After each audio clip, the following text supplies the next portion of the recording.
master plan is to make death supreme, right? This is Accolon ACCO. ACCO.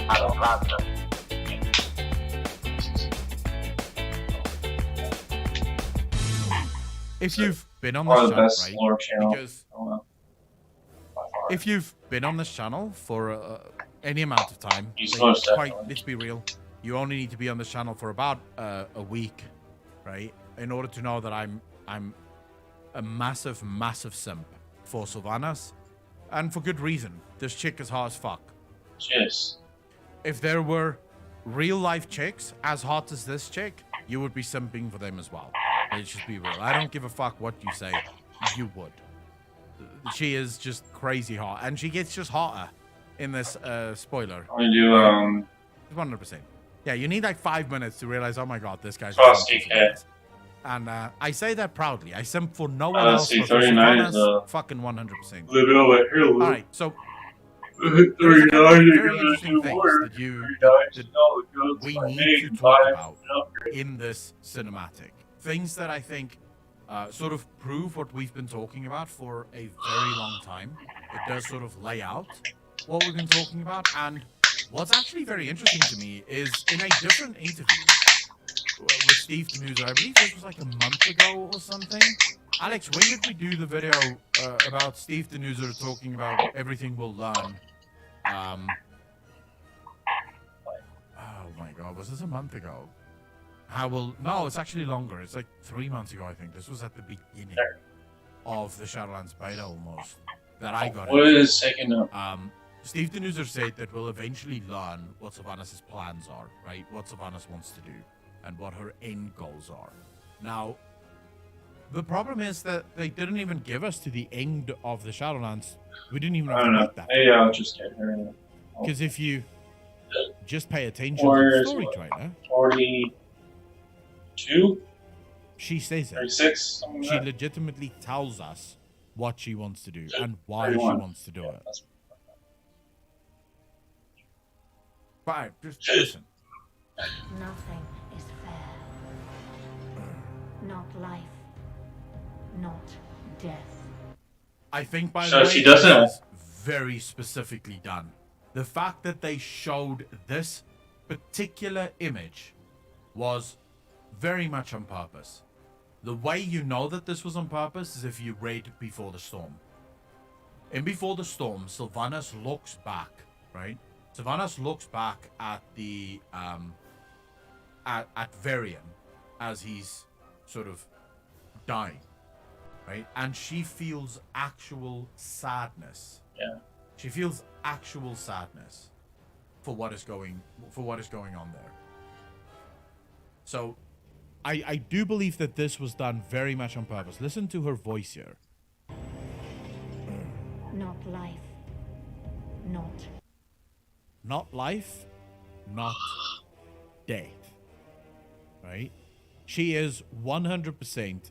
Blizzard is showing us something here. And by the way, Steve Denuser says it in this interview. In this interview, they ask him about their cinematics. And Steve Denuser says, we are well aware that the community picks these cinematics apart. So nothing in these cinematics are included if they do not mean something. Right. Every scene, every color scheme, everything in these cinematics means something. So they show this to show, I believe, why Sylvanas is doing what she's doing. I believe that Varian may have been one of the final straws for her. When Varian died, she could do nothing, and she realized that all of this was... Why isn't there bonus chance? Because of the higher-ups wanting power. That's when she said, enough. Enough of this bullshit of being controlled by the gods of the universe. We will control ourselves. Death. But through the jailer, control of our fate will at last be possible. She looks happier. She looks legitimately happy. First of all, she looks fucking stunning. Death suits the Dark Lady, let's be real. The more really is just it's working with her, right? she through the jailer, control of our fate will at last be possible. Now, I know a lot of people hate when I say I told you so, but I have made exactly 2 videos. 2 videos that I believe both of them were over 40 minutes long, where I explained what Sylvanas is doing, where I showed evidence from the various cinematics where Sylvanas is saying why she's doing what she's doing, and people said, bro, fuck you, you're wrong, you're wrong, you're wrong. Confirm. Fucking confirm. Through the jailer, control of our fates will at last be possible. That's all she wants. She has had enough of being controlled by the higher-ups. Yeah. Very interesting, of course, is the fact that that scar still hasn't healed. That scar seems to be almost permanent. But if you permit me, I just need to go back a little bit. Life, not death, but through the jailer. The jailer. So she doesn't care about death or will life. at last be possible. I believe that she is talking to Anduin. Remember, when you go to the mall, when you first start questing there, when you go to save Anduin, there is a moment where Sylvanas is with Anduin, and you sort of hide and wait for her to leave. But we haven't seen that cinematic yet. I believe this comes from that cinematic.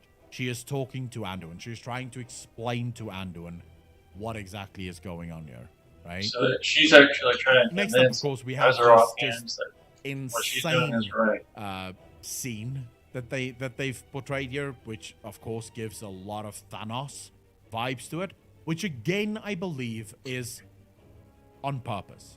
Yeah. This is not by accident. Yes. Remember, I told you guys in this fucking interview, Steve Denuser confirms that everything they do in these cinematics matter. It means something. What did Thanos want to do? Now, we could all agree that Thanos was a bit of a fucking nutcase, but the reason Thanos did what he did was necessary. Now, there's something that I've been speculating on. It's almost as if Infinity War, but you guys can sort of tell me what you the think world of this. of evil. I'm not going to give you the full speculation theory because I don't have all of it fleshed out, but I will say this. I believe that the jailer himself ripped out whatever was inside his chest. His soul, his heart, whatever it is, I believe he ripped it out himself, and I believe Anduin, or Arthas, cutting out his own heart is in reference to that. What? So whatever is inside of him that led to him being controlled, that allowed for the purpose to control him, he ripped it out of him so that the purpose could not control him anymore. That's my thinking on it. But now we get to the really important part. Remember, this guy is slated to be the ultimate evil, right? He's like the guy that we should all be fucking scared of. No one should like this guy at all. Yeah, Legion is interesting. Listen to his voice and tell me why.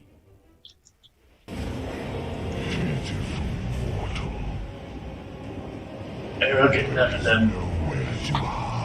Diablo 3. Someone mentioned that he says, pitiful mortal, there is nowhere to hide. And someone said that clearly shows that he is evil. The problem with that argument is, as we discussed in the beginning of the stream, of course we are pitiful mortals. Oh my god. We don't matter to him. He is on a scale so much bigger than the rest of us. All he's saying is, try as you might, there's no stopping me. You can't hide from what I'm about to do. But he does not epitomize. I see some people in chat, Chaos Lance, for example, and Jeremy. Is this an evil voice for you guys? Or am I just immune to evil? Because that's it? This is not evil to me. There is nowhere to hide. Death comes for It's the same I just want to say, I find her more fucking evil than him. I find her more evil than him. Really? Our duty is grim. I find that Winter Queen bitch far more evil than I find the fucking the jailer.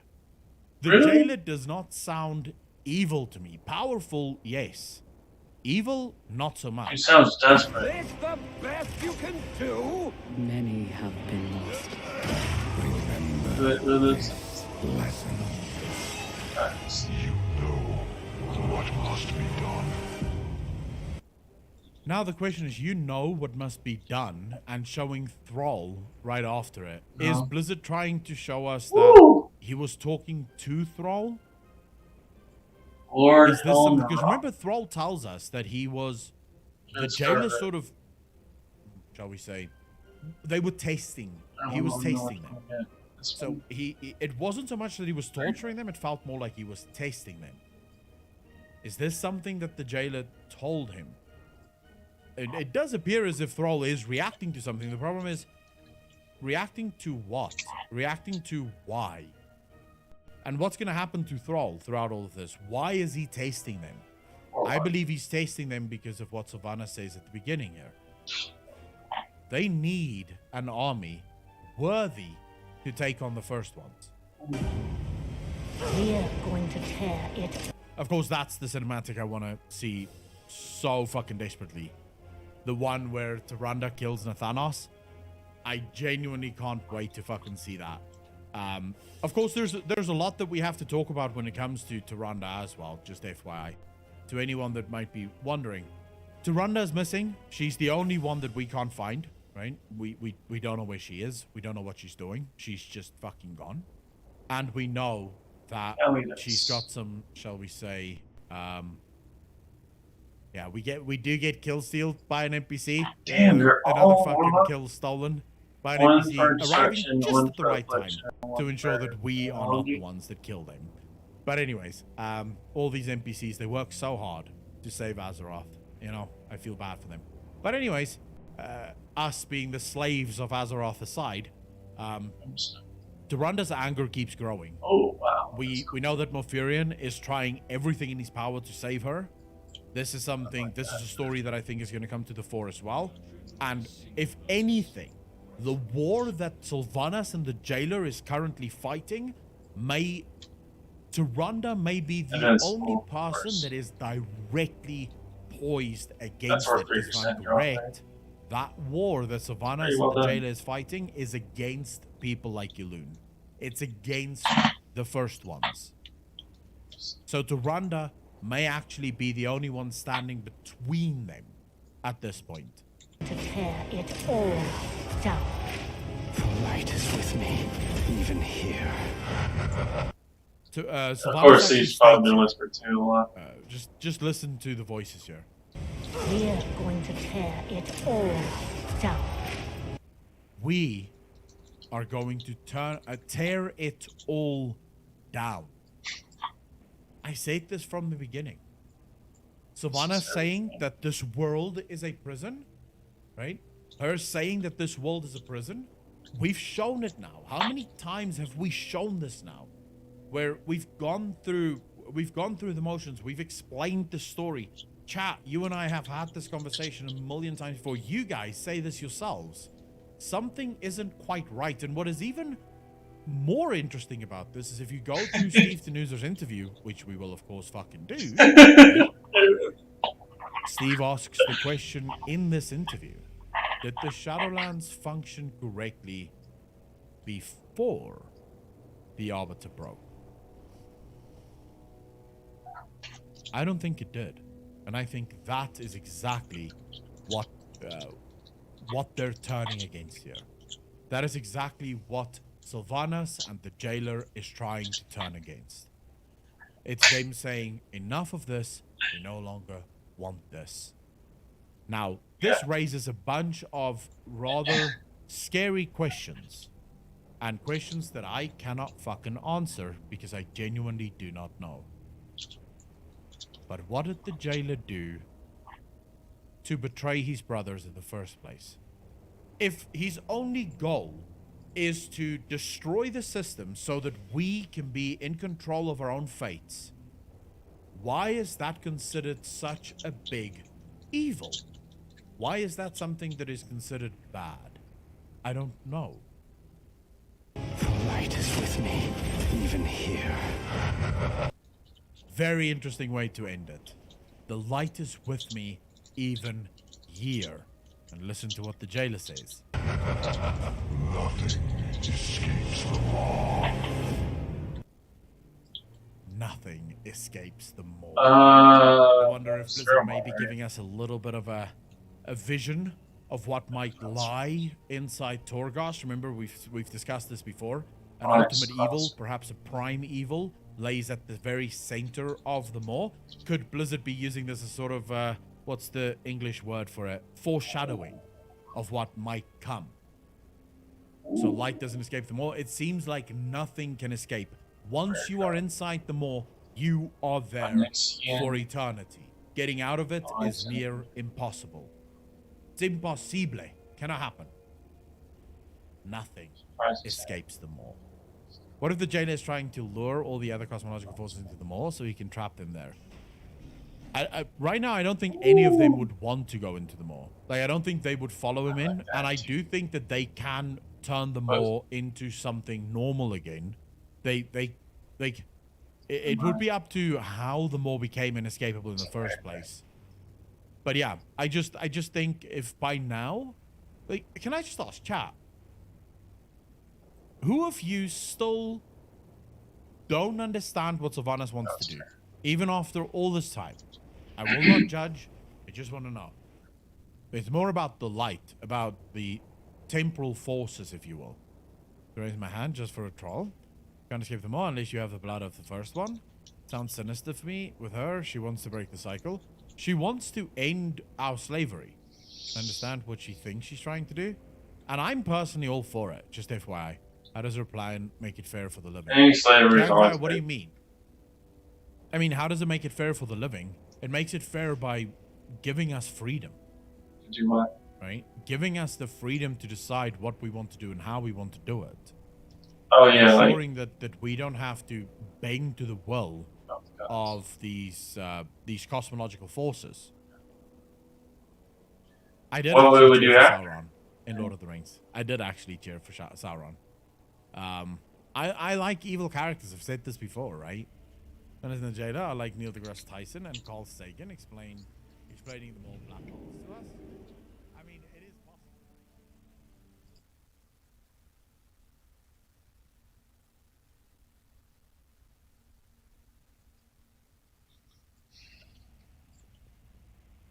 So, again, I like where the story is going, but I don't understand what's going to happen after she would, Sylvanas would accomplish her goal. Like, it's just, like, I guess it's like atheism, where you just pick whatever you want to do. Like, hey, like, let's say, followers of the Lord. Instead of having to do what they do, defend and worship the moon. They could just, hey, let's just make life, or let's just try to repair Darnassus and make it like a really good place for animals and plants and a lot of life. Let's just not worry about the little tree. It's just too much trouble defending it. Let's just wreck the shit out of it. Wait, is Darnassus still on fire?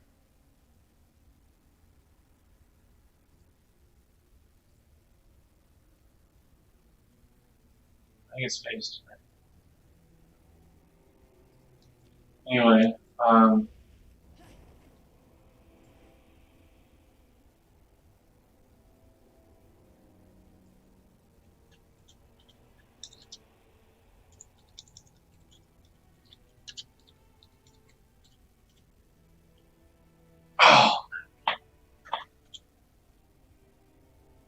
better, and I don't know, beer?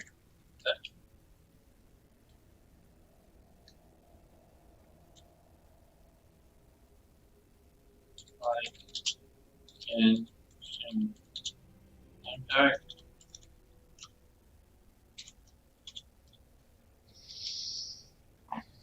I've never done that arena. Gone to the arena.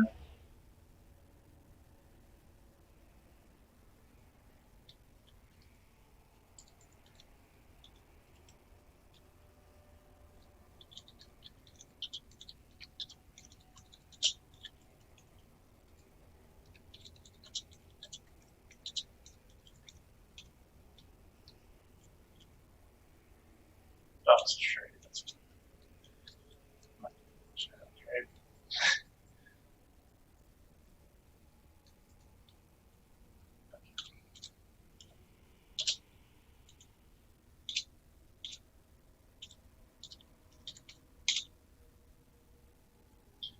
Chat.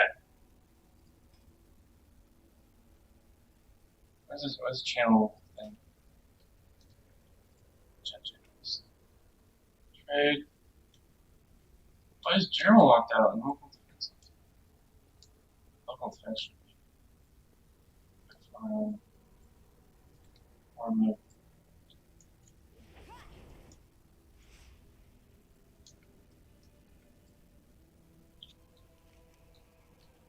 Wow.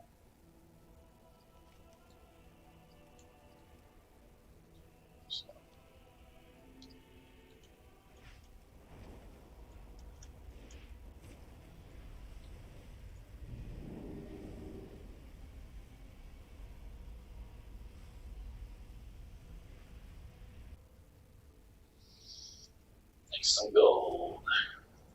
Okay, so I should.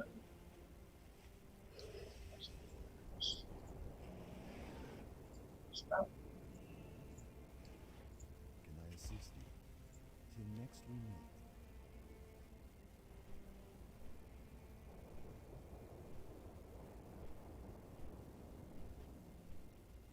Keep your wits about you. If we notice that object shooting out from the fell storm, Can Shadowley and Sand World of Warcraft? Yeah. I could also heard it more. Depending on how things go. Like it has a catastrophic potentially to win. This is where it crosses. Right.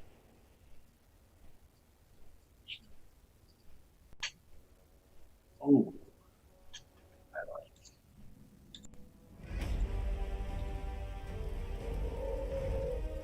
Hey everyone, so it's time to do our health check of World of Warcraft. People have been calling the death of WoW and calling that expansions could save WoW for a long time. I mean, probably since its beta got a bit laggy in 2004. Of course, we had the pandas, you know, they got people's knickers in a twist, and I don't just mean the furries. We had Warlords of Draenor, which went and was Warlords of Draenor, and then there was Legion and BFA, an incredible roller coaster that then broke down a bit, which kind of sucked. And that means that a lot rides in Shadowlands as an expansion, right? It does have a lot of work to do. And like expansions that have came before, there's no shortage of controversy and intrigue from the beta. So today, you are going to learn a lot about Shadowlands. That's what this video allows us to do. You're going to find out where it wins, where it loses, and just what direction World of Warcraft, the big, like, multi-game project of Blizzard Entertainment, is going to be going in.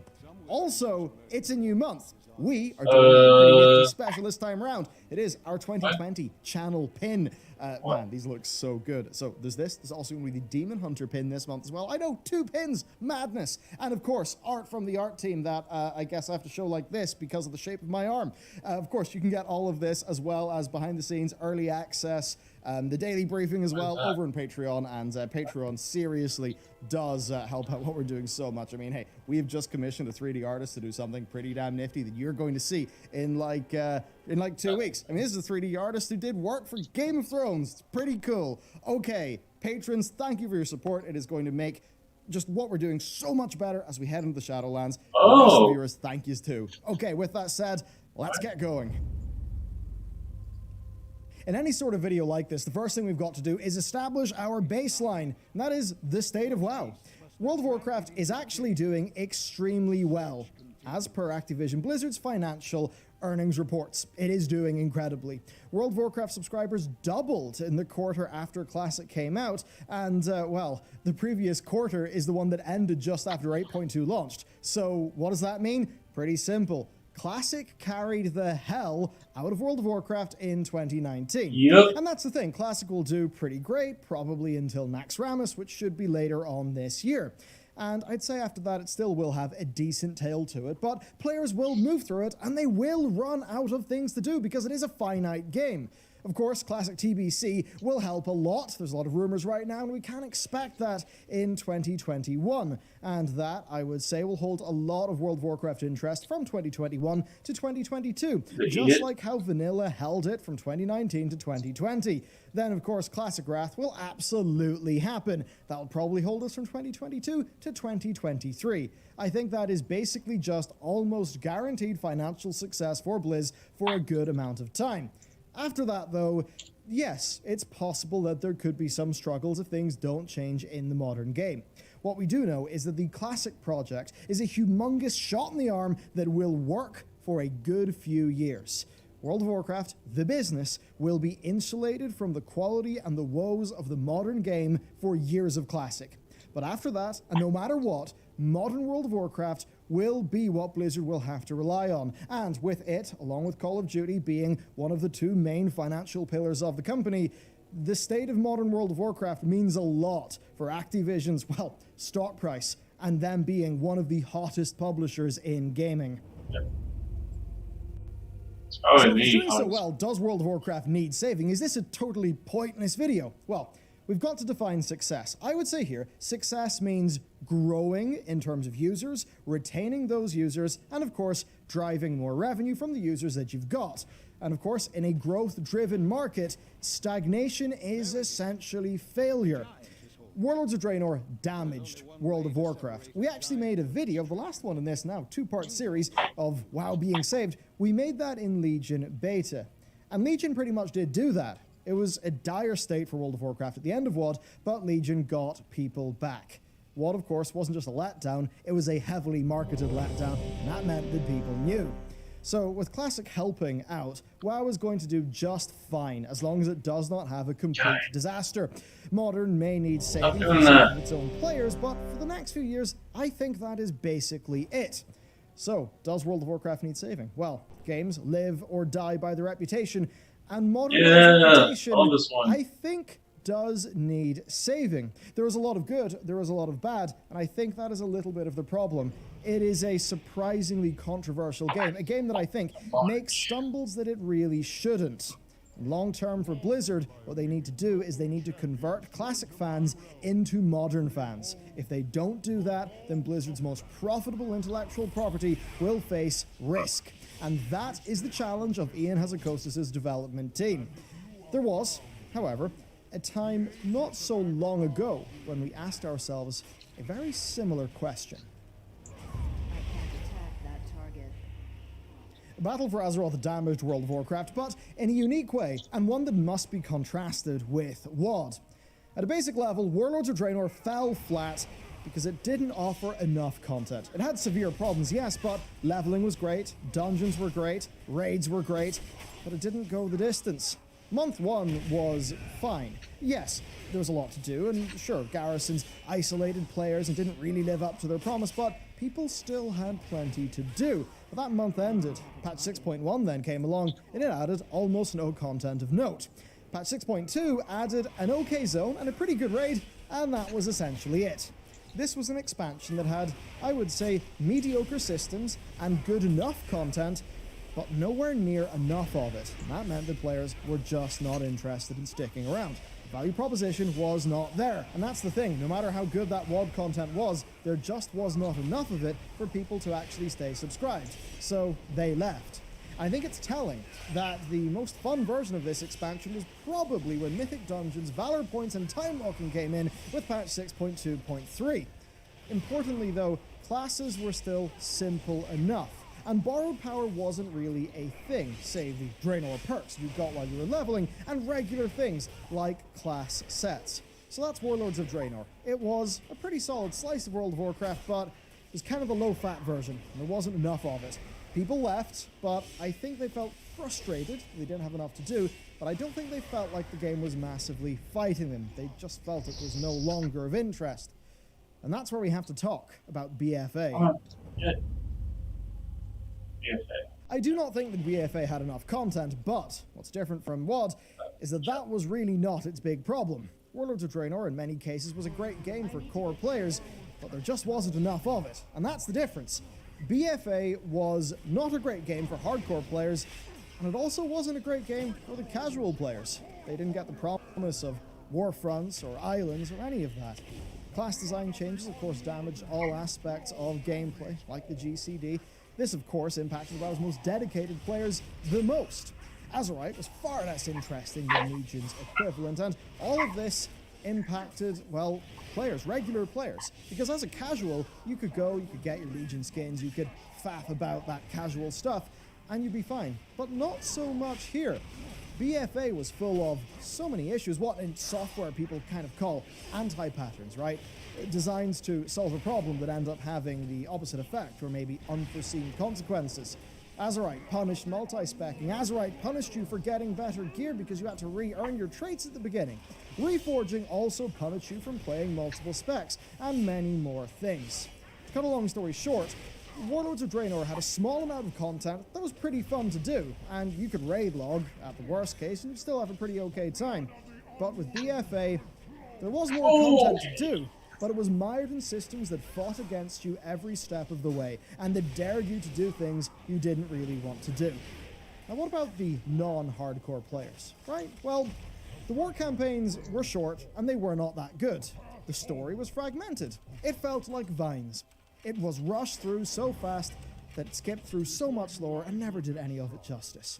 It's actually quite telling that the expansion's most successful storyline is one that happened almost entirely outside of gameplay, and that is the Saurfang cinematics. Then, of course, cosmetics were worse than ever because of losing tier sets on a class-by-class basis. Where Legion had loads of tints and things like class mounts, BFA just didn't have anything. Ages back, mounts used to be rewards for doing cool, unique reps like Order of the Cloud Serpent. But BFA just threw so many of them in RNG like islands. And of course islands and warfronts. They didn't work for anyone, did they? Yes, the point here is that BFA wasn't a game where people ran out of things to do. They ran out of the will to do anything in it, right? If you get bored and you don't have an overly negative experience, you'll wander off and you'll maybe think about coming back, as people certainly did for Legion. And that's what happened in Warlords of Draenor, right? If you're like me, you went, you played some Freelancer, you played Mount and Blade. But in BFA, the game was fighting against you so much that many people, many that I know, just quit in frustration. They couldn't take the Titan Forging, the Azerite, the Essence Acquisition, the Corruption. It was all just too much. And of course, because so much time had to be put into getting those systems right, it meant that casual players who don't care about any of that just didn't have that much stuff to do. And even though the likes of 8.2 were pretty good, they were still full of frustrating systems. So, that is World of Warcraft's last two failures. And I would say that if Battle for Azeroth happened again, that would pretty much be the end of World of Warcraft prominence. So, what about Shadowlands? How is Shadowlands better than Battle for Azeroth? That is almost certainly what you want to know from a whole bunch of beta testers, which is us. Corruption's gone. Loot is loot. The death of Titan Forging completely clarifies Death the and correlation corruption. between input and output. It is more healthy. They've largely fixed a bunch of things as well, respecting your time, you know. The weekly grind isn't as wild. Renown is capped. Torghast mandatory content is done with pretty quickly. The weekly box gives you options. There's a higher chance of something good being there. That respects your time. Then the experimental content. Torghast is genuinely brilliant. Islands and Warfronts were not. Then each Covenant has got a cool enough little extra activity. You know, and then you've got the cosmetics of the Covenants, you've got their endgame storylines to do, and on cosmetics, yeah, they do tap into the successes, the victories of Legion, albeit not as much in terms of the amount of content to do. And then if we cover World of Warcraft as an RPG, well, it does tap into many of the victories of Legion with how it does its storytelling, especially in the Covenant endgame side of things. And then, of course, we've got other things. The revamped leveling experience, that's something... Oh my god, what are you doing? You can have more characters, more instantly engaging gameplay, and a better new player experience. And of course, that means there'll be more characters. So alt-friendliness, it is significantly better. Many important things are bound in account, like the legendary recipes. Yes, they did actually listen to those things. But there's things they maybe didn't listen to. I've just told you how this expansion is besting BFA, but we do have to talk about how it falls into the same traps of BFA. Borrowed power, right? Caused problems back then, it will cause problems in the future. Azerite suck for multi-spec. Covenant power and Soulbind also pretty much suck for multi-spec players.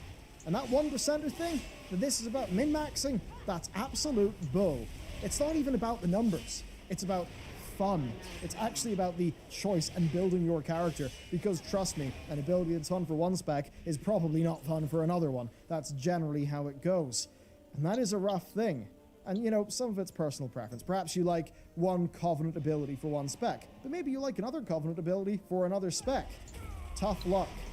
The negatives of this are not apparent on the beta because it's not a real-world scenario, and while the WoW devs can spin out their philosophical musings, at the end of the day, I think we all know what's going to happen when the rubber hits the road and the players have to engage with this. And this is, of course, not doing bizarre things like the Conduit cooldown energy charge system, where they basically had to resort to mobile game-like mechanics in order to make sure the players didn't customize their things too much. Of course, that sucks because that's a situation where you can get a new legendary, and by the way, they actually massively buffed legendaries recently to make them more powerful, which means there's a higher chance you'll get a new Lego and actually want to change your spec. Well, the new system's actually slightly more annoying for that. So yeah, there's going to be issues there.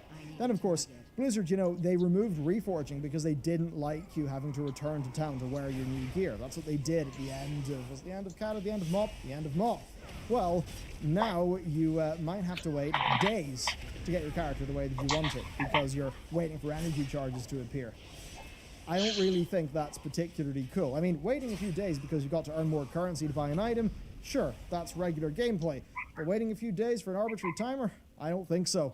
Also, build-around feature risk exposure. That's what Blizzard calls these things. They call Garrisons a build-around feature because the expansion is built around it. Same goes for Azerite, same goes for your Legion artifact weapons, and here, Covenants are the build-around feature.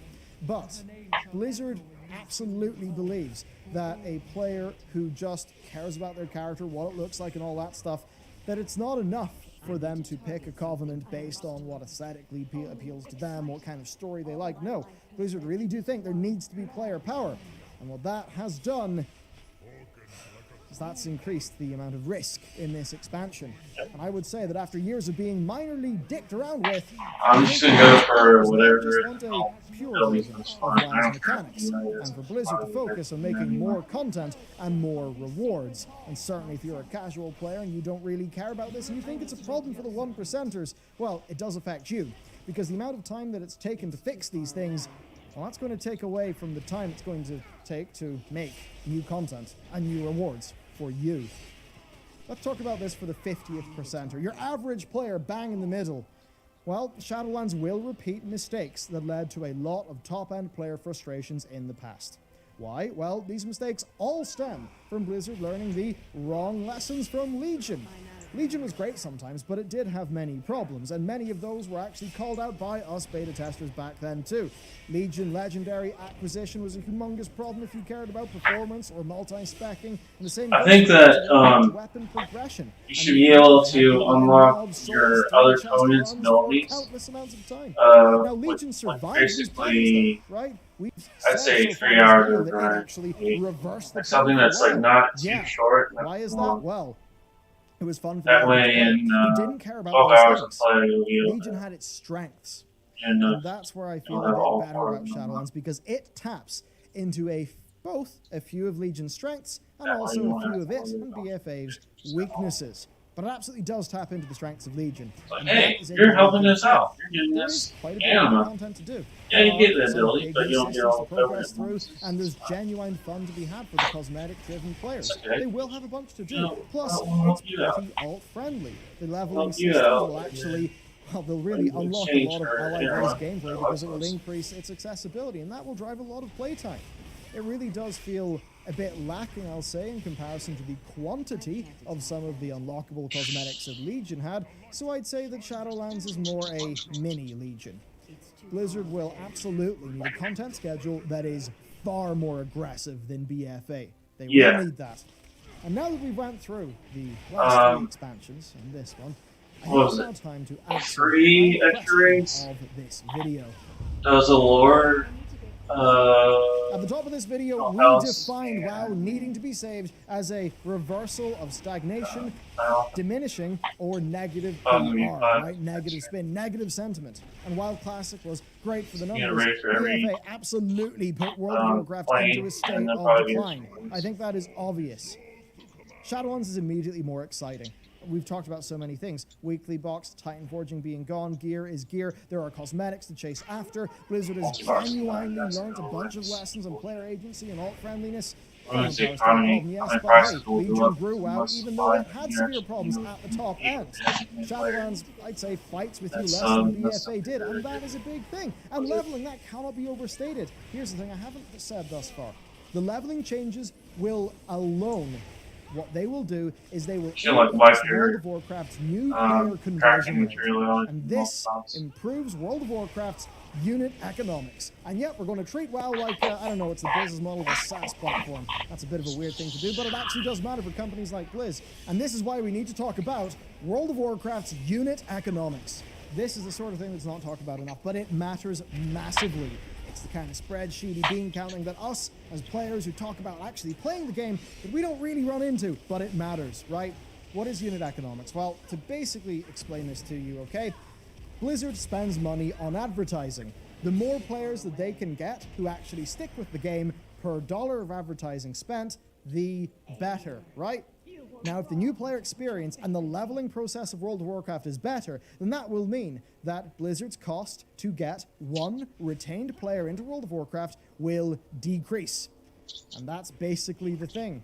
Companies like Blizzard pump absolute masses of money into marketing, and this leveling change alone totally changes the game there. So with all that said, will it save well? There's a Well, charge. if by save we Didn't mean have it. reverse a decline, reverse a stagnation, then I'm going to say partially. I think it's going to move it in the right direction, I'll tell you that much. Top-end World of Warcraft will still suffer. But in fairness, those guys have suffered in some way since Legion, right? So that's still going to happen. But there's a bit of a difference. There's fun, aspirational stuff to do outside of that, right? For those who don't care about that top-end player stuff, yeah, I think that this genuinely will be a superior experience to Battle for Azeroth. Of course, save, bugs, problems, things that arise at launch that I obviously cannot predict right now, even though the beta is pretty buggy at times. I mean, for me, Torghast, that's a game within a game. That is reason enough to get into this expansion, especially because I know that I can get loads more characters up, and that each one of those characters, when it goes into Torghast, will get a whole unique set of cool things to do. That's pretty damn exciting. That's going to drive a lot of gameplay, at least for people like me. And then, of course, what I said about the new player experience, increasing the effectiveness of Blizzard's marketing spend, that cannot be overstated. This is vital. You will not see it that much, but I think it will just be sitting there silently going boom and really growing the base end of the game. So if 10.0 can repeat the wins of Shadowlands, right? And the wins of Legion, the expansion after this one. And then if it can avoid borrowed power related missteps, which Blizzard surely must be feeling at this stage because they designed themselves into so many holes that they ended up having to, what, delay the expansion to get things right. They know they made mistakes internally. Absolutely, they must have. So because of all that, we've got a 10.0 that actually doubles down on the wins we've seen so far in 9.0, but moves away from the obvious issues, then we could be in a far better situation. For now, though, borrowed power mistakes have actually occurred. That does suck, but outside of that, Blizzard are doing a better job with content in World of Warcraft than they were during Battle for Azeroth. So, I think it is going to reverse the trends that we have been seeing. And to people who care about playing World of Warcraft with their friends and that fun experience they've had in their life for a whole bunch of time, people who care about that actually continuing, I think you're moving in a better direction with this one. I think we really are. There you go. That's what I think is basically going on here. Yeah, you know, if I don't think this is as good as Legion. I think it won't be as fun as Legion for a whole bunch of people, but I think it's going to be net positive. So there you go. By the definition I said at the start of this video, that is kind of saving WoW. That's reversing stagnation. And that's the thing that's going to happen to Blizzard, because they need to get this right. And if by the time these sort of classic, it's like a shot of steroids, TBC, Wrath, by the time that those run out, if Blizzard can manage to keep on doubling down on the strengths that we've noticed in Legion and a little bit in Shadowlands, and then they move away from those downsides, then we could be in a genuinely incredible space. I do think it's sad that it's taken this team so long to learn lessons that people have basically been preaching to them for 5 years now. That's where we are. Okay, that's it. That's my thoughts from all of my time analyzing World of Warcraft and, of course, being in the Shadowlands beta. Tell me what you think. If you're a beta tester, I absolutely want to know where you think this one's going to be sort of going. So, thank you very much for watching. And with that said, I will see you next time. Where'd he go? He's supposed to be here. I don't know. Like,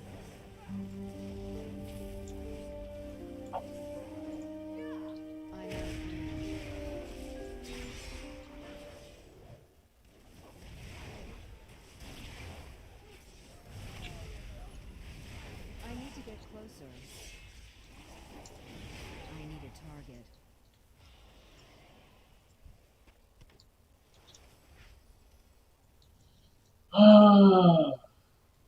Can Shadowlands save World of Warcraft from BFA's wounds? No. Have you seen how big the sword is, Bellier? Are you kidding me? Okay. Hey everyone, so it's time to do our health check of World of Warcraft. People have been calling it's the same thing. And calling that expansions could save WoW for a long time. I mean, probably since its beta got a bit laggy in 2004. Of course, we had the pandas, you know, they got people's knickers in a twist, and I don't just mean furries. We had Warlords of Draenor, and then there was Legion and BFA. An incredible roller coaster that then broke down a bit, which kind of sucked. And that means that a lot rides in Shadowlands as an expansion, right? It does have a lot of work to do.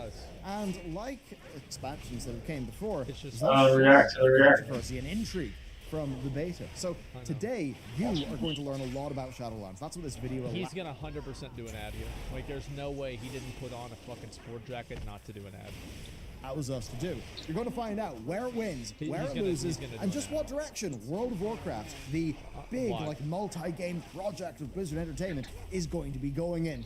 Also, it's a new month. We are doing a pretty nifty special this time around. It is our 2020 channel pin. Man, these look so good. So there's this. There's also going to be a Demon Hunter pin this month as well. I know, 2 pins. Madness. And of course, all from the art team that I guess I have to show like this because of the shape of my arm.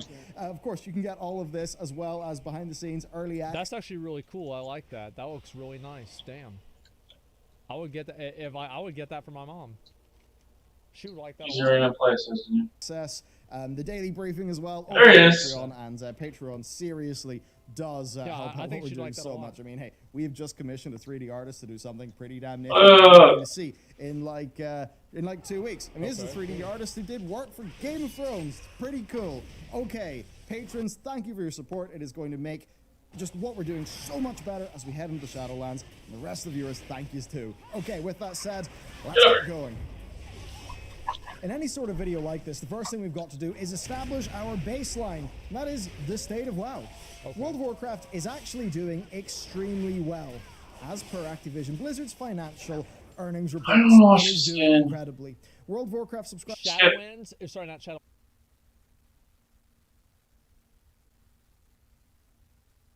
I can't attack that. He's wounded. Oh, so it always goes to the transmogger after I watch like a WoW video for some goddamn fucking reason. I don't know what's goddamn transmogger. I need to target something first. There's no content I could possibly squeeze out of there. Just watching someone else be transmogger. Can you, like, I would want to wait, like, and show it in PIP, like right here, maybe. But I don't know.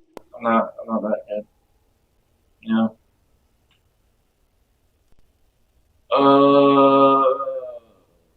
World is a prison. She was. I'm out of range. This world is a prison. That is what Sylvanas initially said, but we never really thought much of it, or at least It's too far away. we didn't know what it could mean.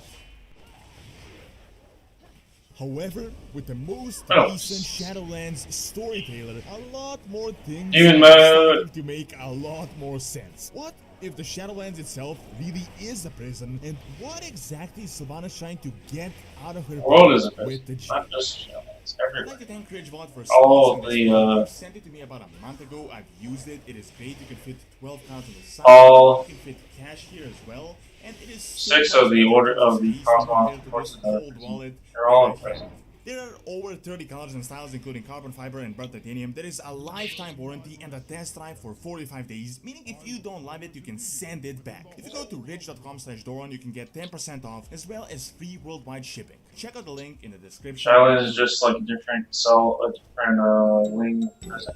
Like all of the forces are different.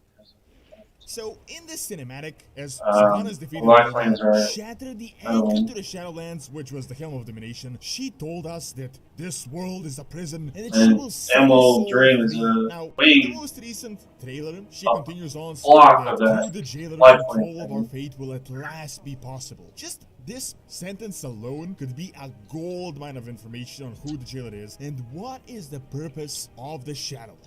From the data we've had thus far, we all got a pretty basic understanding of what the Shadowlands are That's as an nice to say. afterlife. Essentially, you have different realms, you get judged by the Arbiter upon death, and depending on your actions, you're sent to what realm you deserve. Seems pretty simple, but when you analyze it in more detail, it actually doesn't make a whole lot Okay, of remember, sense at all. I have First to off, in the have previous this video about the Maw and what it is, I made Mario a few Maw. points that maybe the realm of the jailer isn't actually meant for the irredeemable souls as was initially said. So far, we've learned that the way all these covenants are set up, it is essentially all one big mechanism to gather soul anima and to keep the jailer chained so that he can never escape the Maw. Now, if they never want to give him any anima and want to keep him as weak as possible, it doesn't make a lot of sense that the Arbiter would ever send souls there, even the irredeemable ones, especially as the irredeemable ones could be very powerful. Why would you want to empower your biggest enemy? And in the beta, this is somewhat confirmed as we see some really bad souls around that are not actually within them all and are just roaming about. So all of this raises a really interesting question. What if the Shadowlands aren't an actual afterlife, or at least this version of Shadowlands, and really it is all just one big, intricate, complex mechanism to keep this jailer guy in prison? That doesn't really seem like a very nice thing for any mortals, right? It seems like these guys are just using all souls, like our souls, as energy, sort of similar to the Matrix, and they don't really care about our Matrix, well-being. yeah. And afterlife should be a place of rest where you get to live an eternal life, either in bliss or in torment, based on your deeds. However, from these 4 realms that we have seen, of course there are way more, but it doesn't really seem like that nice of a place. Worst of Defenders is Maldraxxus. The place itself is filled with abominations and looks essentially like a scourge base. Why exactly are warrior souls being sent there? To me, this place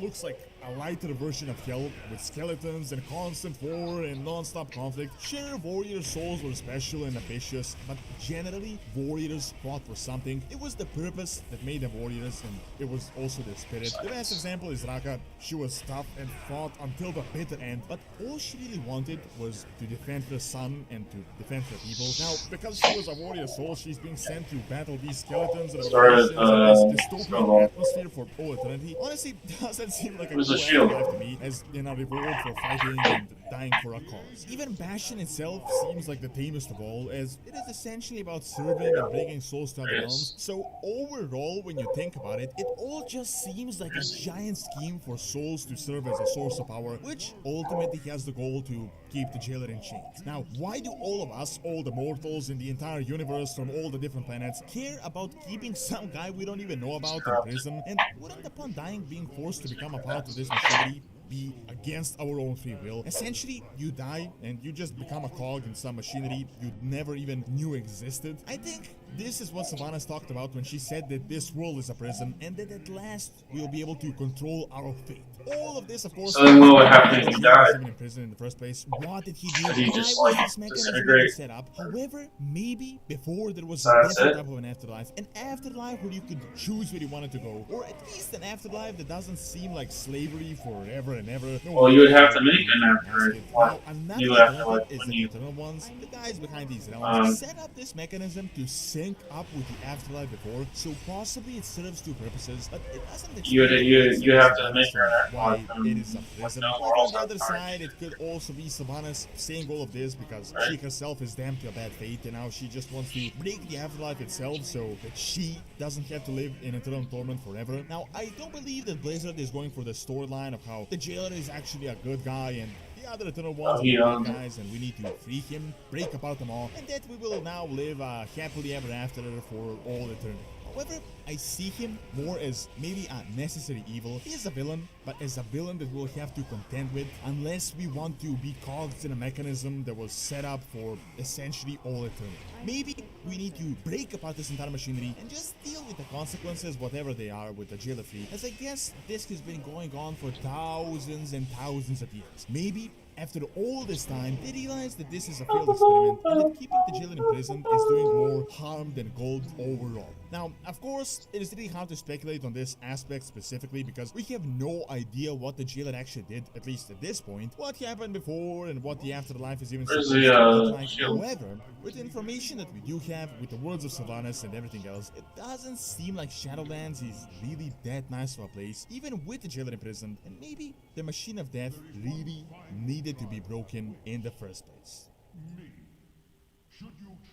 Thank you for watching. Check out why the mall is not what we believe it to be by clicking on the screen, and also check out Donald's Academy for videos on real world history and science. See you next time.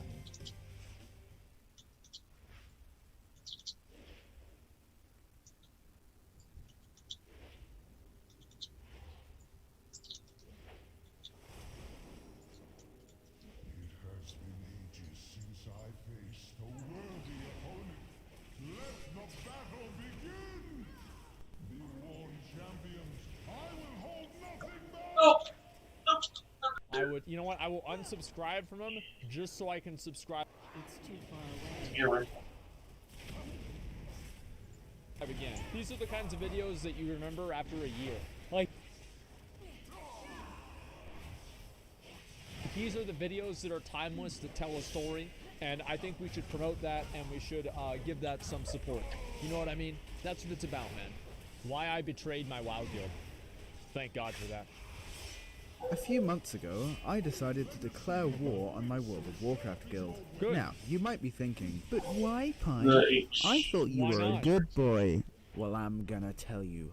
He's the not. arduous sin they committed. He's not at all. What they did to incite my divine wrath. They didn't give him an item. They didn't give me this sword, and I want it. Back in What can I say? I mean, if it's classic WoW, you know what it's gonna be. It's always this the was same. one of the and it's most never sought different. after items in Molten Core. Yep. Well, you know, after Toep and Mana Igniting Core. Yeah. And Ring of Spellbound, Choker. But Mage Blade is clearly the best because look, it's a sword. It sparkles. Yeah, it's now really I know. It's a reasonable drop rate, and even warriors are getting it now. But Yes. somehow, after a whole year in Classic, this Aw. item has still evaded my poor little gnome. So Wow. who is to blame? Is How? it just unlucky? Is How it do you just not unfair? have that? Is this video just an elaborate presentation for why I feel entitled to loot? Yes. So here's my guild history. Yes. At the launch of Classic, I joined a promise I nifty didn't little watch this guild before, while I was okay? leveling and was very set on my Nifty little endgame guild. goals. Pump big numbers, pump big damage, Yes, damage, dude. loot gear, Yes, loot gear, dude. yes, power. And I hope to make some friends along the way. Not really. And you know, once I Fuck got 'em. to 60, I was pumping just fine and I had already made Wow. plenty of real homies. But the loot Wow. was about to take a turn for the worst. Loot cancel. The first Mage Blade that dropped went to a Giga pumping Chad Warlock. This guy was trying to Good. stack as many world buffs as he could by like week 4. And he watched Yeah. anime, so he was probably the main character of the raid. Not That's the guy in my guilds. This is his alt. His alt is actually in this guild, and That's why he doesn't get world buffs and get ready in R raids. Is he's just too busy doing it on this all. Me. So no complaints there, right? Well, that was until, you know, someone got made officer and decided, oh, I'm gonna leak the loot priority, haha. And you know, it's a good thing they leaked it, because the top 2 people on Prio for Mage Blade were paladins. Okay, well, that's fine. Let's see where I am.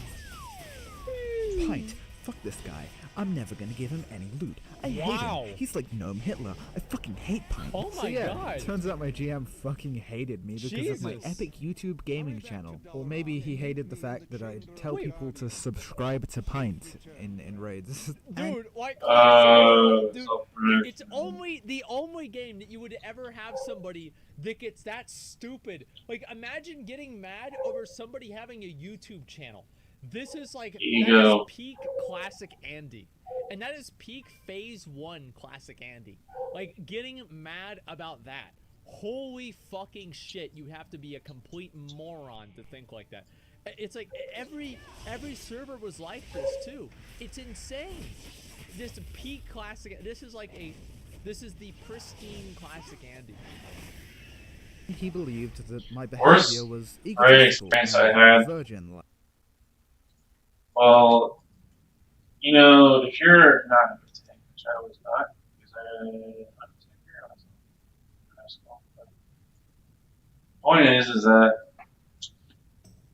if you're a main support role and then you're struggling, eventually the nice veneer will break. And he had my phone number, which is a dumb decision we did. And it got progressively worse because I was not doing what I was supposed to do. But at the same time, you know, you don't. It's just a game. You're not getting paid to do this. There's no real reason. And oh man, it was bad. Like just yelling and screaming at each other. Like I didn't really call. I don't know what I call it, but basically, he was calling me a retarded tank, and then I was just going back at him for a bunch of stuff. And then it got to the point where it's like, hey, you're probably too stupid to even have a girlfriend. You probably won't even know what to do with your dick. That's why I know that really. Like that, it takes a lot for someone to say something like that. Yeah, I was definitely have to go with that. That was just too hard.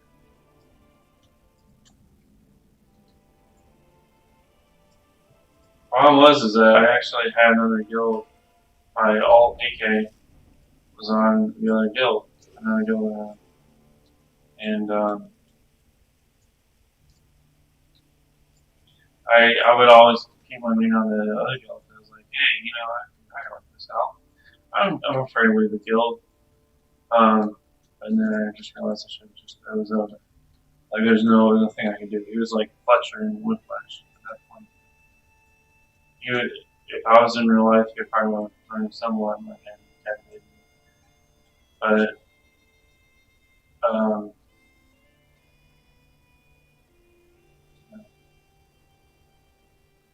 some people, man, they go for that's going as broken up.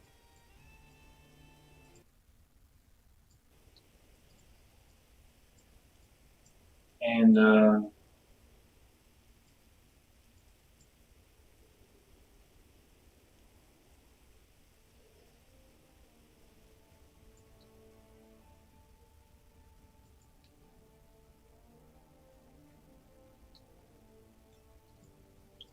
yeah, just some people,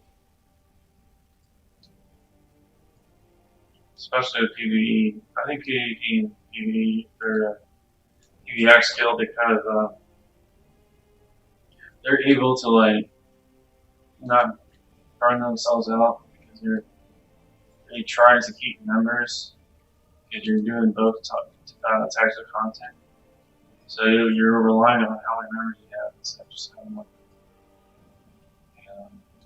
Without following and without following all these things.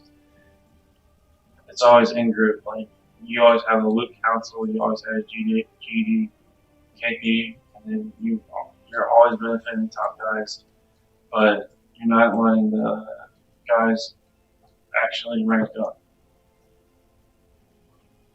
It's like there's a lot of legalism, especially in raiding.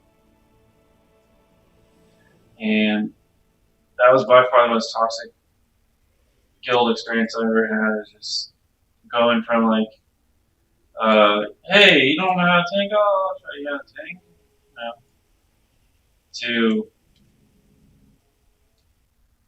you probably don't even know how to fuck someone if you don't know how to do it or something like that. Something like that. It really was. That was a phone call. That was an actual call in person.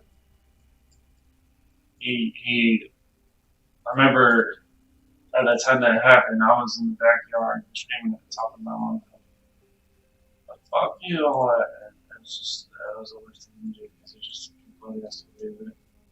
And I think if it got any worse, he probably would have come to my house and killed me.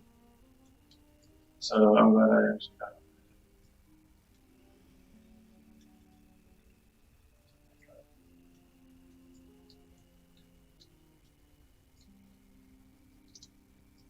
Yep, that's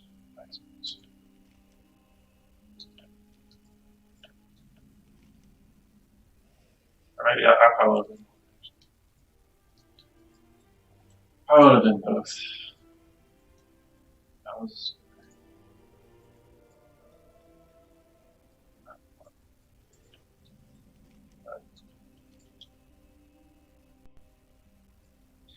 Moral of the story is just a game, you know, you're trying to have fun, you're paying that much money to have fun, enjoy it. But some people just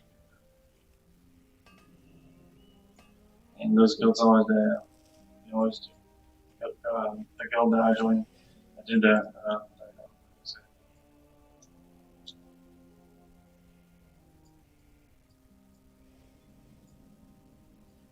And I'm sure all the people who are running the server are like those are so.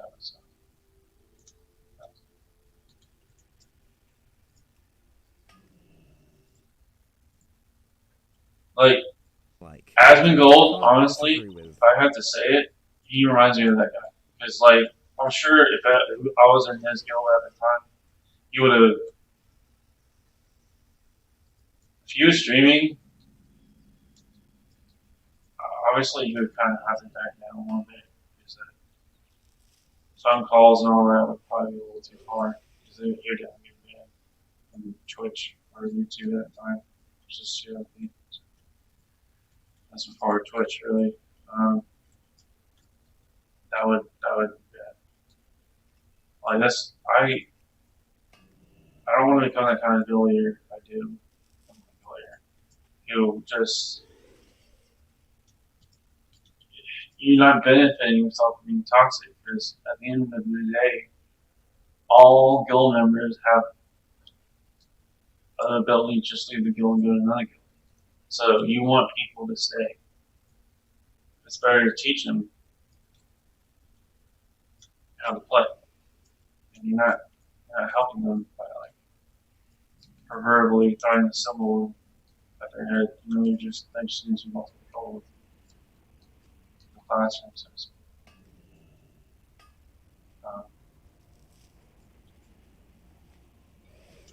It just doesn't work. I don't know how much this is. 6 gold.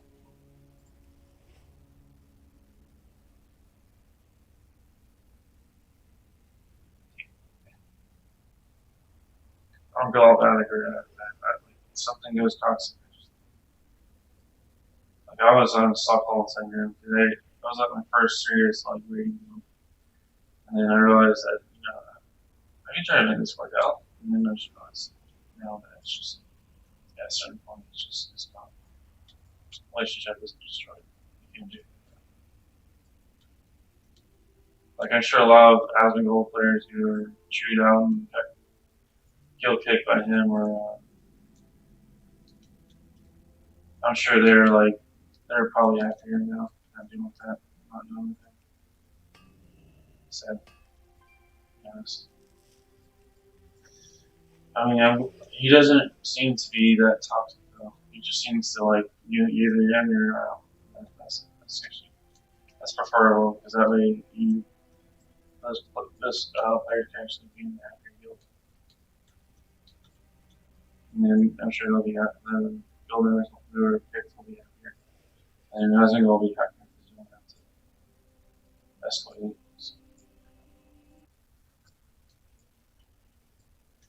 Between the constant lying, the 2-hour MC clear times, and the numerous e-girl scandals, me and the boys figured it was time to jump ship to a new guild. By now, I had gone... Are there a lot of e-girls that play Classic? I feel like it's all a bunch of, like, balding 30-year-old men. Yes? Really? There's no way. No, I don't know, like... Because, like, anytime, like, in my guild, for example, I think we might have one girl, but she never talks. And everybody else is just a 30-year-old man. 4 months without Mageblade, and my first guild disbanded later that week. Yeah. But I am an optimistic gnome and can look at the future with a positive eye. 20! I'm sure in my new guild, Serenity, there will be no problems and things will be completely different, and I will definitely get the items I want. Absolutely. Credit where it's due, the leadership in Serenity was pretty good. But at the time, they operated on a rolling system. That, you know, I figured, what could be more fair than Lady Luck? It seems pretty unlikely you're gonna go super long without getting anything. Yep. 12 more weeks without getting my guiding moonlight. I saw freshly capped 60s get it on their first molten core. I wonder if he's ever seen a freshly capped level 51 get it on their first molten core. I wonder if he saw that, dude. Remember that? Remember that shit, dude? That was fucking funny, man. That was so... Dude, whenever I got that Mageblade, people got so fucking furious. It was hilarious. Free Hong Kong. Yes, exactly. I did an MC raid on a level 51 Warlock where I funneled myself all the loot, and I looted myself Talisman of Ephemeral Power and Mageblade in the same raid on level 51 Warlock. But was it 55? Okay, whatever. It's just unlucky. No, it was 51. After all, they did change the loot rules after, but it didn't hurt any less. Yeah, it was 51. To them, it was just an unlucky hot streak of not getting any loot. But for me, it had been more than 8 months without getting a very specific item that I'd been pumping very hard to try and earn.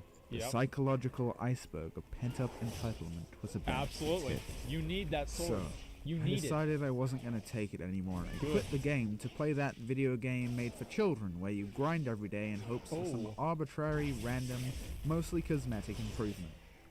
Animal Crossing New Horizons, which I'll admit was just like the gaming equivalent of Rebound Sex, so I fucking stopped kidding myself and came back to Azeroth. And since WoW Retail had mysteriously vanished after Legion, I decided to come back to Classic and give Serenity one final chance. Okay, give the guild another shot. Vow. If I don't get Mageblade right now, I am going to make a Horde tune and gank you all. Good. I left it up to Lord's will, and when loot from the boss dropped that I needed, the Lord said, Right, my son. Don't let them hoes treat you bad. Ride up on them bitches and stomp them the fuck out. Is that Jesus? No, I ain't no bitch. Holy okay, shit. Well, maybe I'm kind of a bitch, but I'm not a bitch when it comes to loot. Oh my God. Your fate is sealed. When did he say that in the Bible? Die. Well, boys, let me tell you. What the fuck? There's only a few things more sweet than Mageblade. Okay. And revenge is one of them. What is it? You get what you fucking deserve. Bang. He was not gay. Oh no. Meat Pont, my second mage in my little side project for the last few weeks. Look at how sad she is. Oh, It's no. because she doesn't have Mage Blade. I'd sit on this tune getting boosted through dungeons by my absolutely new Chad of a guild who actually love and respect me. After taking about So 2 you're- weeks to get they're- level yeah, 40, yeah. I decided to go fucking sicko mode on them. Okay, and good. use my full power. Mage be Shit. nimble, mage be quick, mage level fast, and suck your dick. I started off in Zoltan doing a newfound zombie farm and was getting about 140,000 XP per hour. No, this isn't cheating. This is completely fine. What are you talking about? Whilst my friend was Holy leveling like a shit. normal fucking person, getting about 25,000 per hour. What What a a loser. fucking casual. Ugh. Yeah, fuck him, dude. Wait, why am I sheeped? Hello? What? Hi! Oh my god! In only about 10 hours of gameplay, I had gone from Got level him, dude. 40 to level 55. But oh Yep. shit! My guild's doing a molten core, and Oh, I'm level shit. 55. Why not So show I up? need to get attuned and put this puppy into full gear. Yeah. So with the help of a demigod warlock who is unfazed by solid matter, I Wait, what managed to the- get my molten core attunement just in the nick of time. Phased by solid matter. Yeah. So What? with the help of a demigod warlock Who who is the fuck unfazed does- by solid matter, I managed to get my molten core Okay. attunement just in the nick of time. That's now in this easy. molten core, my guild actually let me roll on Got loot it. under the pretense that I would hit 60 within the next week. Yeah, I okay. received a mediocre belt, a comfortable Nice. pair of mittens, That's and cute. one of the best, most sought-after rings a mage can get in the whole game. Wow. And I couldn't even equip any of it. Yeah, I I'm know what it's definitely in like. the right guild. From there, Of I made course. my way to Zool Guru, where I opted to beat my head against a brick wall for Uh-huh. fucking hours on end, because I'm too stubborn. I will get this eventually. Fuck! Until my Yep. skill prevailed, and I was getting about 300,000 XP per hour, which is quite literally the fastest leveling method in the entire game, Oh bringing my me from God. level 58 to 60 in about 90 minutes. What? If my last video didn't convince you to play mage, these fucking leveling speeds should. Now I could finally equip my epic items. So.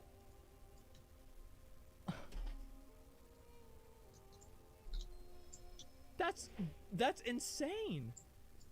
That's absolutely fucking insane, man. How is it that OP? Holy fuck.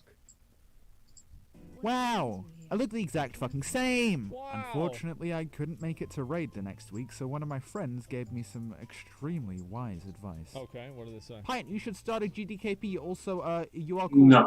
Now, if you Okay. don't know what a GDKP Oh, is, No. essentially everyone No, bids no, on no, no, items no, for no. gold, and then Abort, all abort. that gold is divided amongst all the Oh, no, retailers three. at the end of the raid. Not really, though, because then you have to pay into the pot, and then after the pot, you have to get consumables for the main people that come next week. So that means that you actually split the pot 42 ways. And then so if you have 40,000 gold, it actually goes to like 950 gold. But then somehow whenever all the trades go out, just to make it easier to trade people, it actually somehow goes down to 900. So whenever you do the math a number of times, and then you also divide out the extra cuts that are going in towards the pot, it turns out that people don't actually get the amount of gold that they were supposed to get, but actually about only 85% of that. And then you shave off the top an extra, I don't know, 3 to 4 shares? I don't know who would do that. I really don't. Oh, and then also if people leave, you take their cuts too. Because you're dividing it among 25, even though there's not 25 people. Sorry, 40 people there. I don't know why I said 25. Now, Oh, seeing so as I'm playing on an American server, I figured I'd embrace the culture a little bit and indulge Okay. in one of the country's oldest traditions. Using a gun. Violent capitalism. So Oh. I got some of my friends All right. together and I made There a it is. nifty little Discord and I started spamming trade chat more Yeah, than see, any I'm of on my the same page competitors, as this like guy, the man. anime villain I Yeah. am. Anytime a mage would whisper me, I'd go to their Uh-huh. Warcraft logs and check if they needed any of the gear that I needed. Good. And if they did, well, Don't invite them. we'd be conveniently full on mages. Yep. How convenient that unfortunate. is. And somehow, by the time Raid came around, we had multiple Uh-huh. Thunder Fury wielders, a Wow. Scarab Lord, and a High Warlord all in the raid ready to go. What a bunch of After a losers. home run from Gar and a Shazra Shinobi, Oh my morale was God. still looking high, and some pretty Okay. swanky items had Damn, dropped. that's actually really good. We Did defeated it drop? Ragnaros the Fire Lord, and it was Okay. time to let the vultures feast. I got a Alrighty. nice pair of Yeezys for pretty cheap. I got Okay. some sweet new Easy. gloves to finish up my 3 set, and won the Easy. 2 40 pants at a bucks. hearty 75 gold. After the rogues had finished bidding on their That's second-hand so Eagle cheap. Bloodfang pants, You are not a Chad. Oh, damn. we decided my it was time God. to start auctioning the most coveted of items. The My mage feet blade. pics. Whew. Hold on. You just looked at my feet.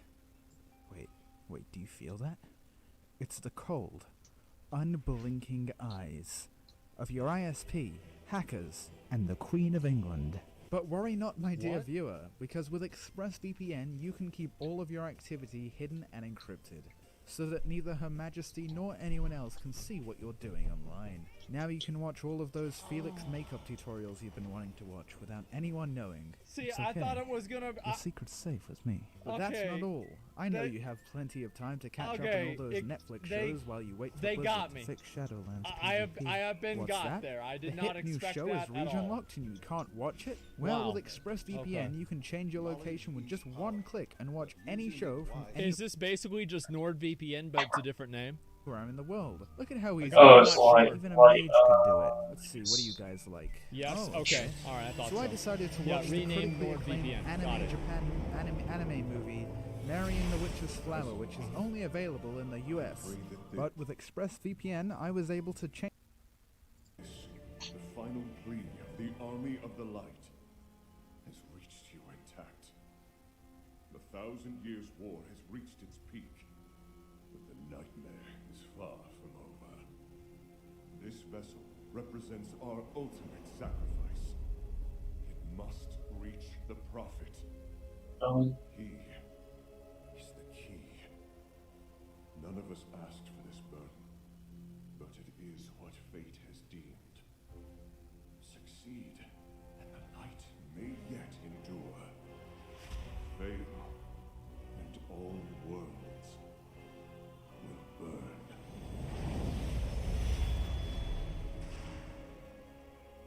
We will not fail. Terrellian. Brilliant.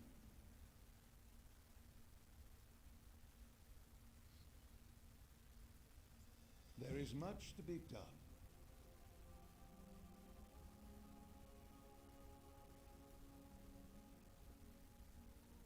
Without you, Azeroth will surely fall. This portal will take you to the Exodus.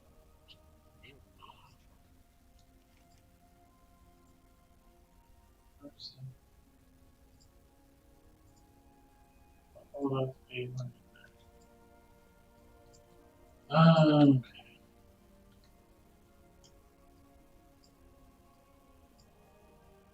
Oh.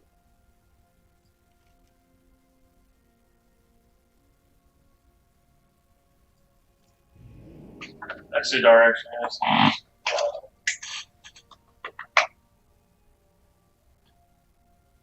Horde. Oh shit.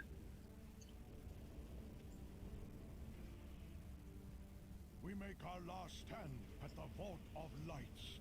If you can make your way here, you will find sanctuary, although I cannot say for how long. Did your vision foretell of this day, Prophet? Did you see our coming? I bring you a message from Kil'jaeden, to be served in the blood of your people. Justice will be met. What justice? A coward's death to these traitorous Draenei. Mar their corpses, so the living may see the fate that awaits them.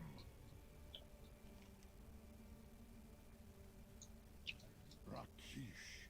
His name means butcher in Eredun. It is no coincidence that Kil'jaeden sent an Eredar to slaughter my people. The deceiver revels in his creative punishments for those that dare defy him. Fate has delivered you to us in this most dire time, hero. While I sense that your mission is urgent,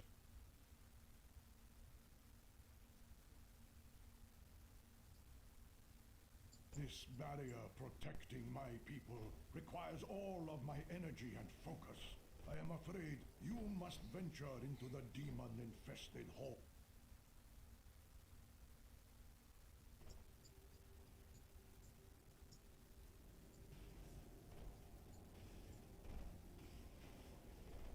You must hurry. I do not know how much longer I can keep this barrier active. Break your bodies upon the Prophet's barrier, minions. Soon it shall fall, and with your will be done, Master.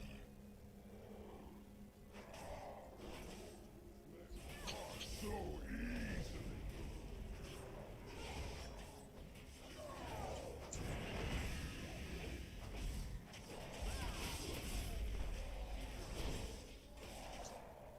What? Damn, man.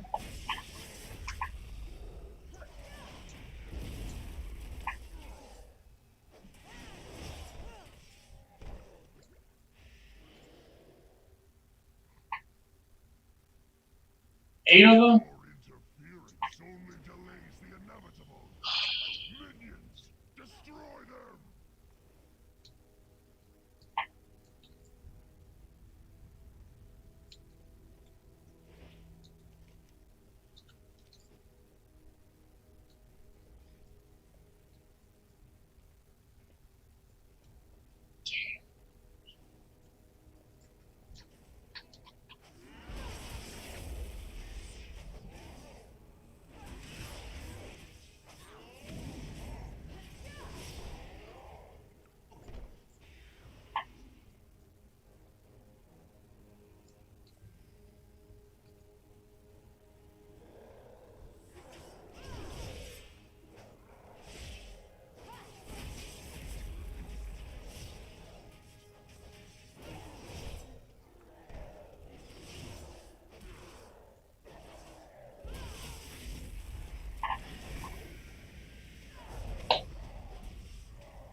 voice actor.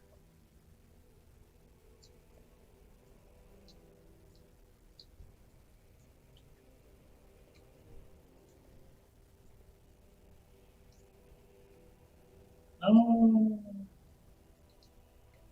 Yeah, wait. Oh, fuck.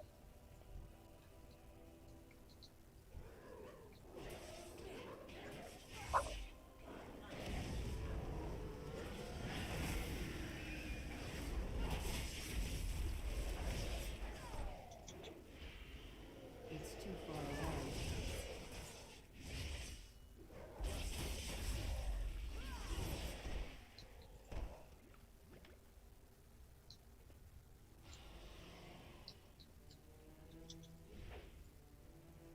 I need to get closer.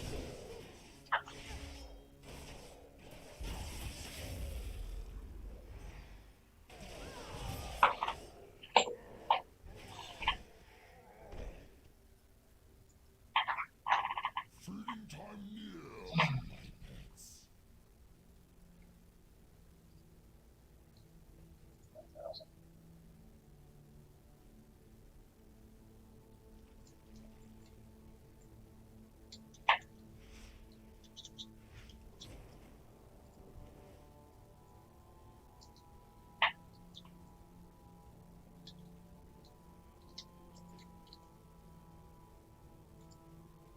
Your bonus plan.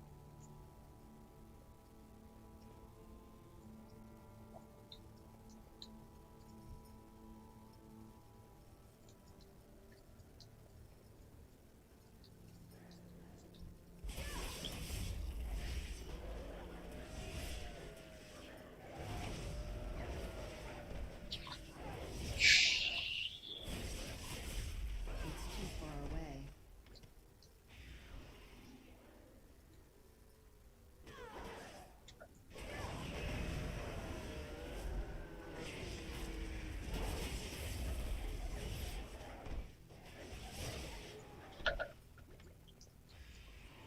Feeding time near, my pets. Oh.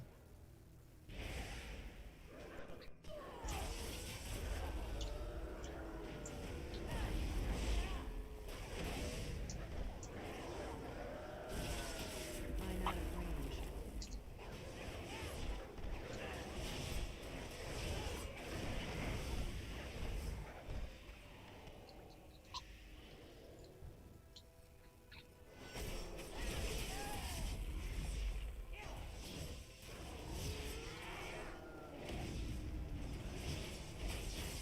What? Is he elite? What? Anyone care? Shit, he is.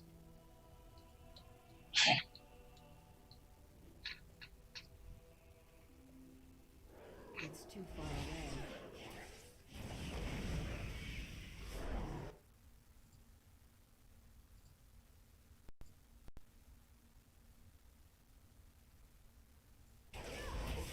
Worse than death awaits you, little Draenei.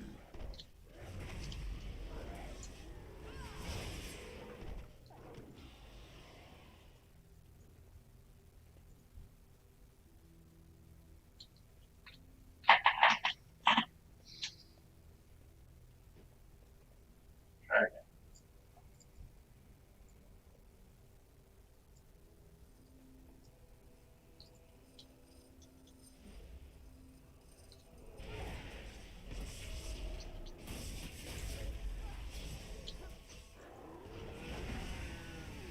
What in the fuck? He is elite.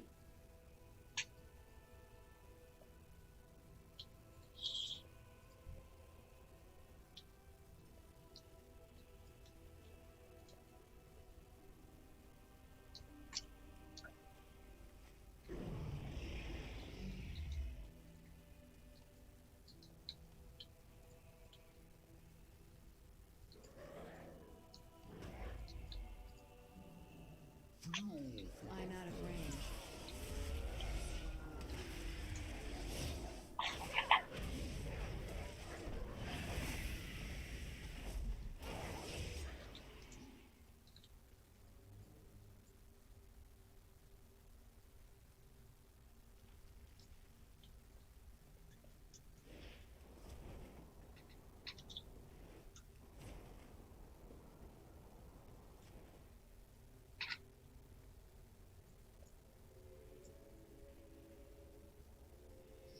See you, everyone.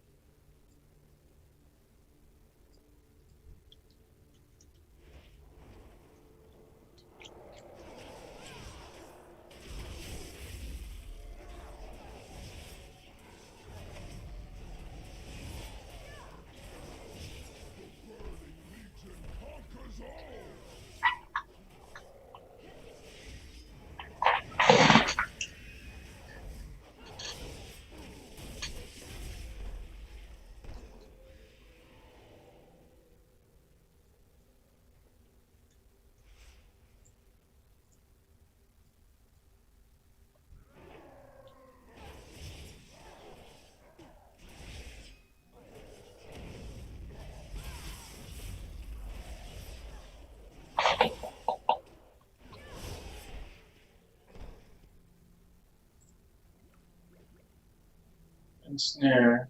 Walk away. Why didn't I have that?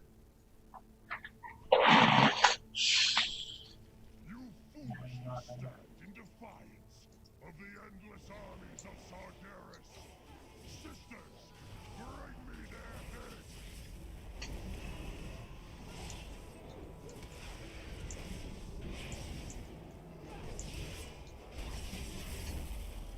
I can't attack that target.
Thanks to you, most of our people have returned safely to the Vault of Lights.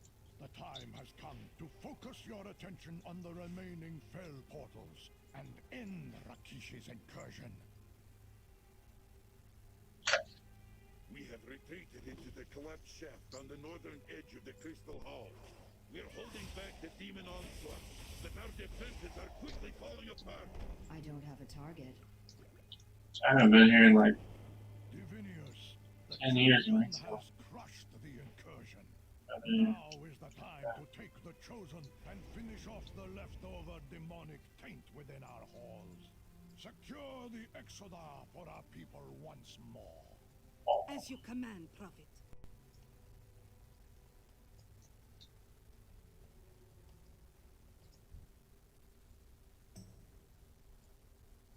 I fear we have the moment here. Rakish is still here, somewhere, and he...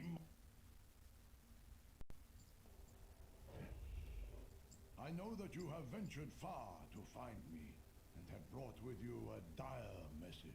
In your possession is an object of great importance. May I see it? I could do all of them now? What?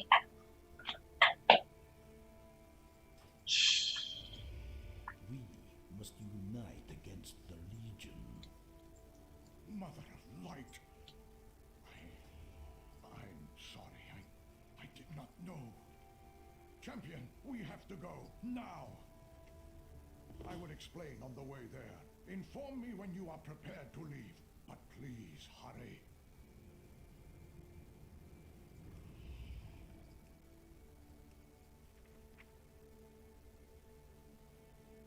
Seven.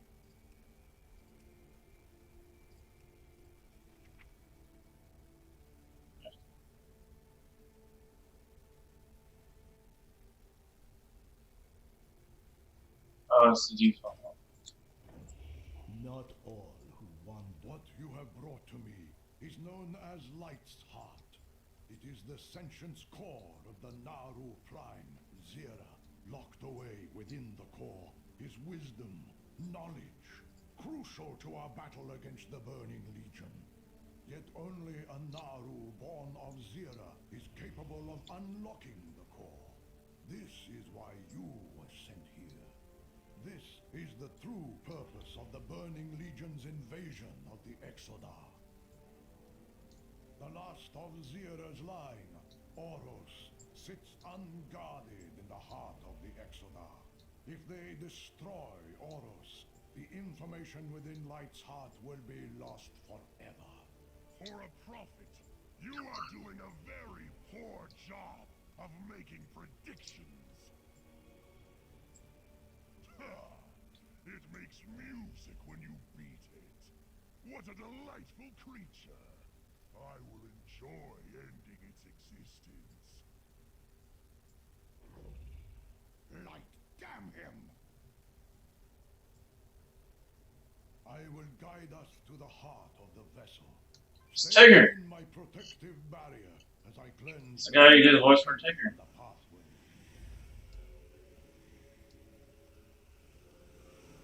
That's badass.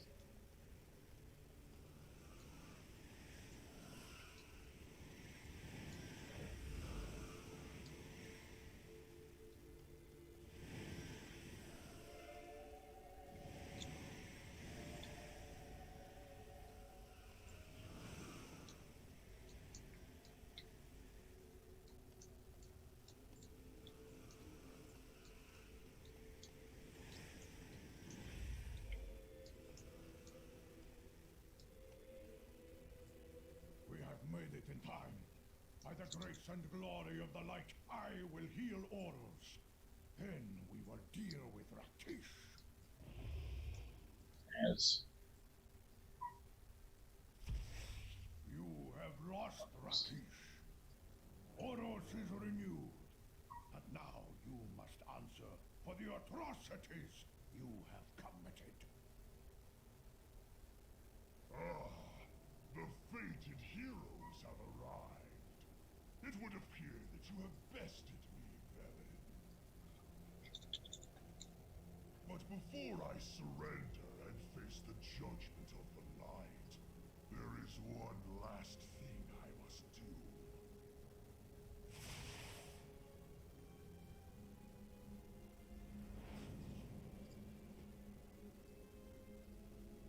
Can you know victory without first knowing defeat? Come, fail, die.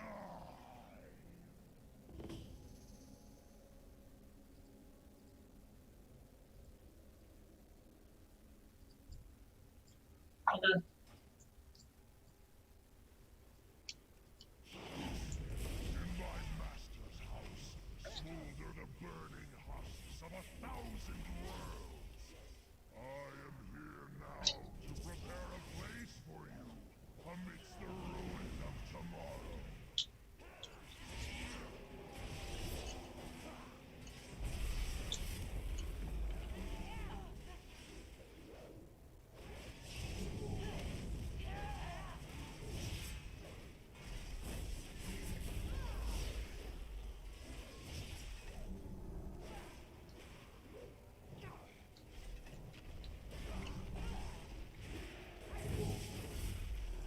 Kill me.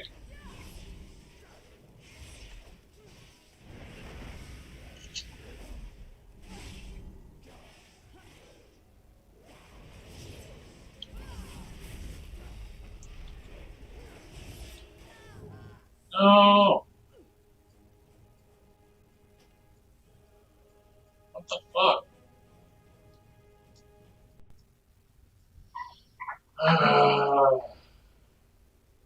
In my master's house smolder the burning husks of 1,000 worlds.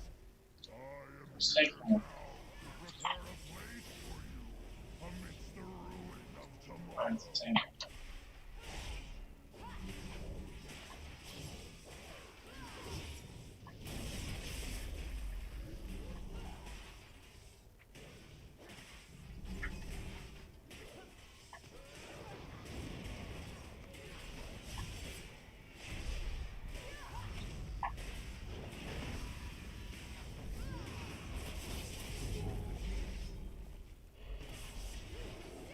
Kill me.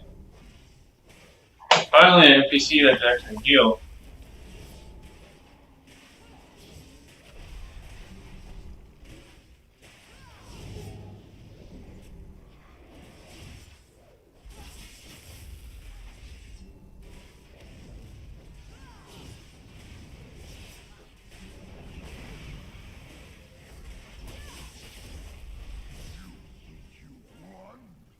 You will know the taste of defeat, even if it means my own death.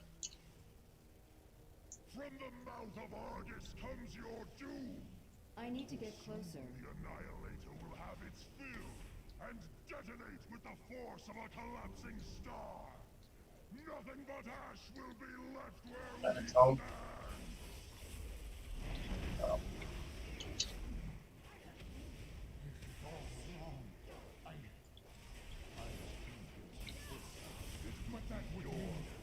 I need a target. Heroes, we mustn't kill Rakis. A final stop, please. For I am turned to ash and cast into oblivion. I welcome it. If you will not spare him, then I must stop you. You asked me if I foresaw this day, child. I did. And until this moment, I did not understand. In the time that is now just a whisper of a memory, I had a son. On the day of his birth, a vision came to me. In that vision, I saw myself weeping as I held a dying Eredar in my arms. His skin fell-pocked and battle-scarred, like yours. But I buried that vision after Kir Jaden took my family from me. Oh, really? Eons. We must unite. Now, finally, as I hold you in my arms, I understand. There is nothing left here for you, champion. Take Light's heart and return to Khadgar. Tell him that the light died here this day. Farewell.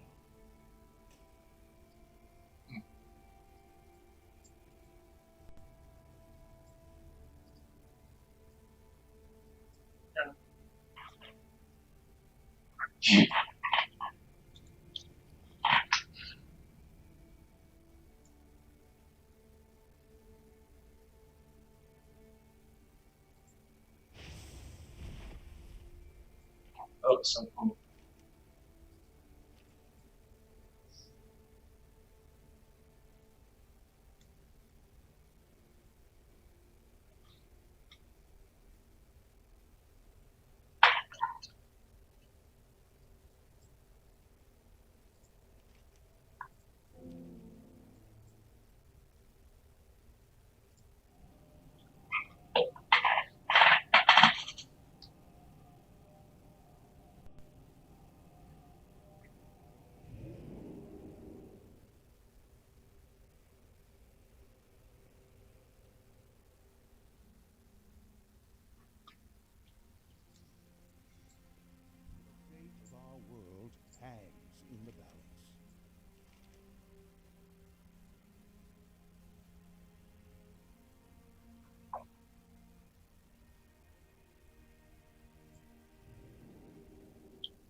Damn. Where you lead, we will follow.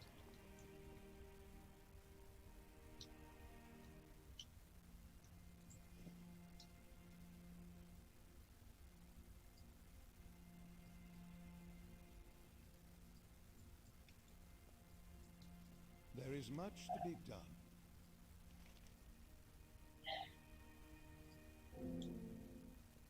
Trust in yourself, champion.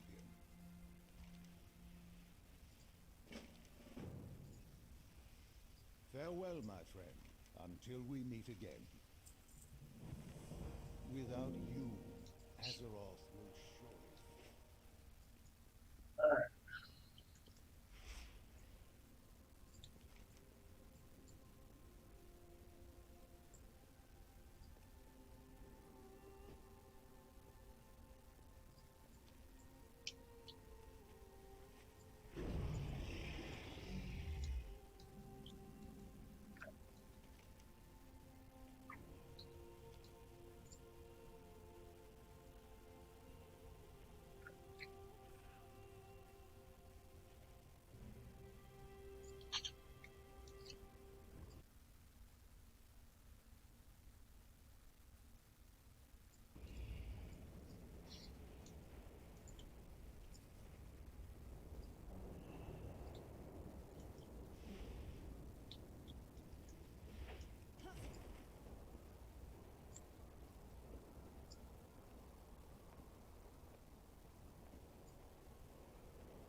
Almost 50.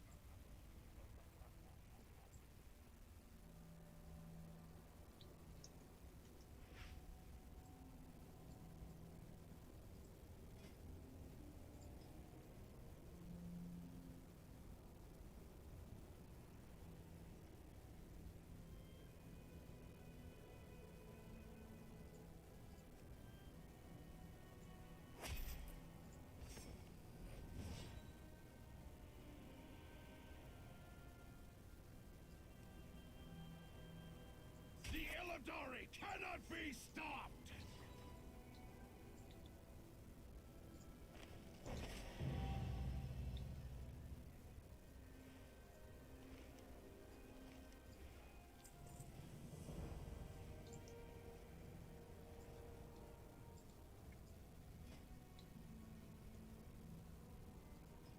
Champion, I've been looking everywhere for you. Oh, the head in the crystal ball. I'm trying something new. Come back in one piece. Okay.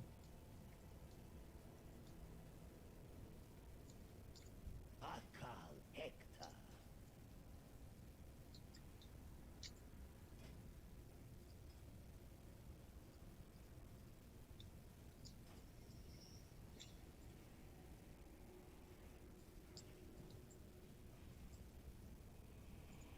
$75,000.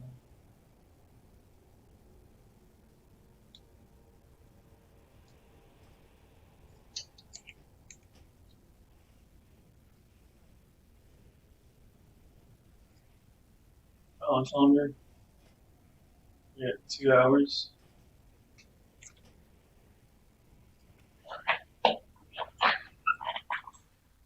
When I get off here, I'll probably be back on a night.